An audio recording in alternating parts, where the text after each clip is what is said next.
Hello everyone, welcome to the KZGN News. Today we'll bring you news from the Ridgecrest Police Department, City Council news, news on the first presidential voting in Iowa, a false report of an executive order, today's gas prices, weather, sports, and much more.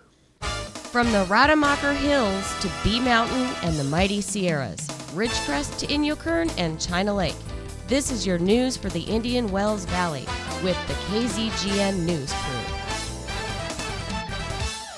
Hello, I'm Tom Whitnick. Thanks for joining us for the news affecting Ridgecrest and the Indian Wells Valley. From the Ridgecrest Police Department, we get this report of arrests. They arrested felons in possession of weapons and drugs. The location was at the Fast Strip at 345 South China Lake Boulevard.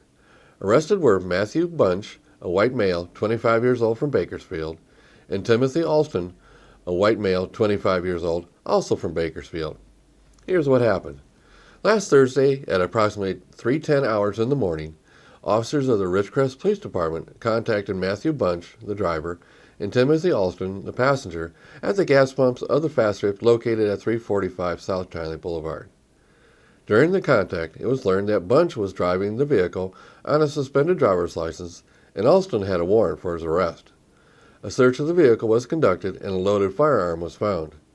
Extra ammunition, suspected methamphetamine, suspected ecstasy pills, drug paraphernalia, baseball bats, a cane knife, and a machete were also located in the vehicle. Both Bunch and Alston are convicted felons and are prohibited from being in possession of a firearm.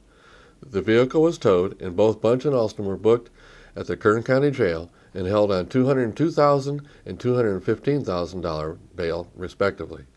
Good job, officers. Well, today's the day. The presidential election officially starts. Today we have the Iowa caucuses. Today is the day to see if the pollsters were right or wrong. This morning, the polls showed the Republicans in Iowa at Trump at 31, Cruz at 24, Rubio at 17, with Carson at 8, and Paul and Bush at 4. In the Democratic race in Iowa, it shows Sanders leading at 49, with Clinton at 46, and O'Malley at 3. One interesting pundit made a real good point yesterday. Almost all polling is done via telephone, and almost all are polled on landlines, not cell phones. So for all the people that don't even have a landline anymore, mostly the young and middle-aged people, those people are not being polled. And the group without landlines is getting bigger every year. So there is a potential gap in the polling. Turns out all the candidates spent last weekend really turning up the heat. All the major polls are showing Trump and Cruz very close. All the pundits are excited to see how that matchup comes out. Most pundits are expecting a record turnout, at least on the Republican side. That's how Obama wound up winning in Iowa. He had a record turnout back then. Clinton even called in attorneys to campaign on her behalf. I heard one quirk to the caucus process in Iowa. This is astonishing. A voter there can effectively and legally vote as a Democrat and be counted in the Democratic caucus, and then leave and go over to the Republican caucus, register on the spot as a Republican, and then vote for a Republican. They don't expect to see a lot of this, but they say it is legal to do. So it was a hot campaign weekend in Iowa, but here's one more factor. Iowa is expecting a blizzard today. So how will that affect turnout? I actually saw one pundit with a weather map showing all of Iowa with an overlay of the approaching blizzard as it will hit the state hour by hour and what the possible effect will be to turnout. Boy, talk about analysis. And to think, tomorrow all the candidates will have left Iowa and are now headed to New Hampshire. All their TV commercials stop and all eyes move to New Hampshire and then on to South Carolina. They vote in New Hampshire next week. Oh, and there will be a Democrat debate this Thursday. It will be hosted by MSN at 6 o'clock our time and held at the University of New Hampshire in Durham. Moderators will be Chuck Todd and Rachel Maddow. All three Democratic candidates will be there. The next Republican debate will be Saturday, February 6th. It will be hosted by ABC News. It will be in Manchester, New Hampshire. The location will be at the St. Asaph's College Institute of Politics. This will be the day before Super Bowl. Oh, and speaking of the Super Bowl, we all watch the game, and of course, don't forget the pregame show and the halftime show. And then there are those that love to see the Super Bowl commercials. Well, it's being reported that for this Super Bowl, a 30-second TV commercial can cost $4.5 million. You heard me right. $4.5 million for a 30-second commercial. Wow. And the advertisers spend a lot on producing them as well, all wanting the coveted award of Best Super Bowl Commercial, because a lot of those get repeated over and over for free. Anyway, get ready.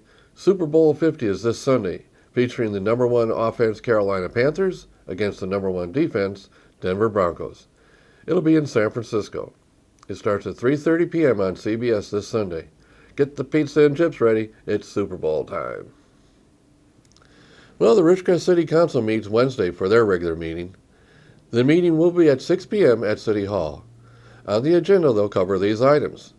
First, they'll consider adopting a resolution to amend the professional service agreement in the amount of $10,000 with Willdan Engineering for additional construction inspection services on the Cycle 5 signing and striping for 12 intersections. Next, they'll consider adopting a resolution to approve the professional service agreement with Willdan Engineering to provide environmental assessment, surveying, and design engineering for tax allocation bond street improvement projects for a fee of $39,000. The City of Ridgecrest requires the services of an engineering consulting firm to provide environmental assessment, surveying, and design engineering for street improvement projects funded by the tax allocation bonds. The projects are as follows. There's a bunch of them.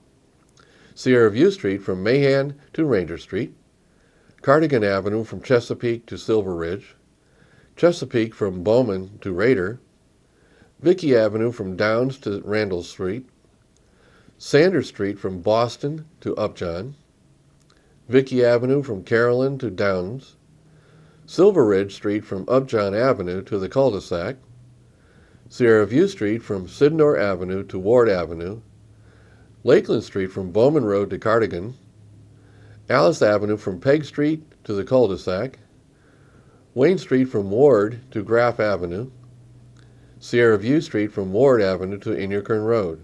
The specific project includes road rehabilitation and resurfacing. The proposed services are on a time and materials basis not to exceed a fixed fee. Then the Council will consider adopting a resolution declaring equipment as surplus according to the Administrative Service Policy authorizing disposal of equipment in the Engineering Division. This is mostly old computer equipment. The next segment of the meeting is for discussion and other action items. First, they'll have a discussion and provide direction to the City Manager to execute a task order with Lemieux O'Neill to negotiate and draft a joint powers agreement for the Indian Wells Valley Groundwater Sustainability Agency. Next, they'll have a review and discussion of the special consulting agreement between the City of Ridgecrest and Justin O'Neill. The purpose of the discussion is to review and clarify the following concerns. How are things accomplished? What is to be done? What are our options? Potential return for investment. In the ordinance segment of the meeting, the Council will have an introduction and first reading of an ordinance of the City Council of the City of Ridgecrest amending the Ridgecrest Municipal Code as it relates to water-efficient landscape. This item was brought for discussion at the regular City Council meeting on November 18th. It was agreed by the Council that the City Attorney would revise the state's model ordinance to be more comprehensible to the public and incorporate revisions which could more closely correspond with the Indian Wells Valley Water District Ordinance with regard to watering schedules. It was further agreed the draft ordinance would be reviewed by the Infrastructure Committee prior to introduction and first reading by the Council. So that's what's on the schedule for the Wednesday City Council meeting. It'll be Wednesday evening at 6 p.m. at City Hall. Now stay with us for news on the storm that hit California over the weekend when we come back.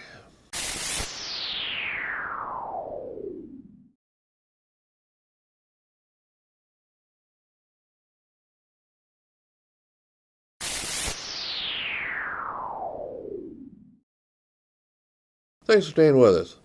Well, how about that rainstorm yesterday? A storm that drenched Southern California Sunday gave way to sunshine today. Ridgecrest's actual numbers aren't available yet, but I have reports unofficially that there was about a half-inch of rain locally. There was also localized flooding all around the town. Strong winds are likely to continue through this afternoon, forecasters say. Garlock Road was closed. Walker Pass was snow change required this morning, and Route 58 had closures from time to time due to snow last night. And there were reports of a few traffic accidents around the valley, including on 395. Mammoth Mountain got 4 feet of new snow from this storm. The extra storm system will exit the area tonight, according to the National Weather Service meteorologist Todd Hall. We'll have more on the weather with Lane in a couple of minutes. Here's news concerning the Kern County Supervisors meeting Tuesday. Kern County Library invites the public to attend the Kern County Board of Supervisors meeting regarding library services. Here's your chance to let your voice be heard. The Kern County Library invites residents to the Kern County Board of Supervisors meeting on Tuesday, February 2nd, 2 p.m. regarding the future of library services in Kern County at the Kern County Administrative Center.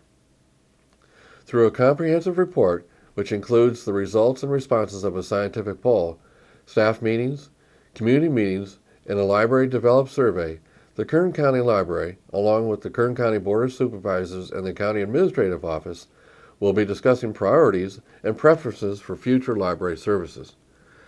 We encourage community members to voice their thoughts and ideas with the Kern County leaders. The 2015 summary of the Library Community Survey will be presented. This report specifically covers the community survey, which is an important part of the effort to inform the Kern County Board of Supervisors and the County Administrative Office with an up-to-date understanding of Kern residents' needs and preferences for their library system. Highlights of the report include an overwhelming positive viewpoint on library staff and services, and interesting enhancing materials and technology, and most community members visit multiple library branches to meet their needs. So, join the supervisor meeting Tuesday at 2 p.m. for this agenda item. Now here's a story from veterans from the Historical Society of the Upper Mojave Desert. They're calling all World War II and Korean War veterans from the Upper Mojave Desert area. You and your spouses are cordially invited to the first planned monthly Veterans Breakfast. It will be hosted by the Historical Society of the Upper Mojave Desert at the historic USO building on West Ridgecrest Boulevard. It'll be on Thursday, February 18th from 8 a.m. to 10 a.m. Enjoy a free hot breakfast and share your memories and experiences with each other and with current servicemen and women. Also, learn about the Honor Flight Program and other veterans programs in the area. Call 760-375-8456 for more information. Well, yesterday, the internet news sites went ballistic announcing an alleged Obama executive order on gun control. This went crazy. It looked like it originated from ABC News. However, the site that started the story is a fake site. We won't even comment on the content of the story since it was false. There was no truth to the story. This bit of fiction originated with abcnews.com.co, a clickbait fake news site that imitates the appearance and domain name of a legitimate news organization, this one ABC News, in order to generate traffic and advertising revenues by creating and spreading fabricated news stories. Now in KZGN's continuous effort to provide news and information you've asked for, here are today's gas prices for Ridgecrest and some surrounding areas. Well, since my report on Friday, gas prices everywhere showed more downward movement. Local prices fell 1 cent per gallon. The Ridgecrest still has the lowest prices in all the areas we're monitoring. As of this morning, Ridgecrest is ranging from $2.41 to $3.09. Lancaster from $2.56 to $2.89. The LA Valley area $2.51 to $2.65. And the Bishop area $2.83 to $2.99. We have one station at the $2.41 amount. Tune in Mondays, Wednesdays, and Fridays for updates. We at KZGN always suggest you shop locally to support our local economy. Remember, when you pay sales tax out of town, you're helping those cities pave their streets instead of here.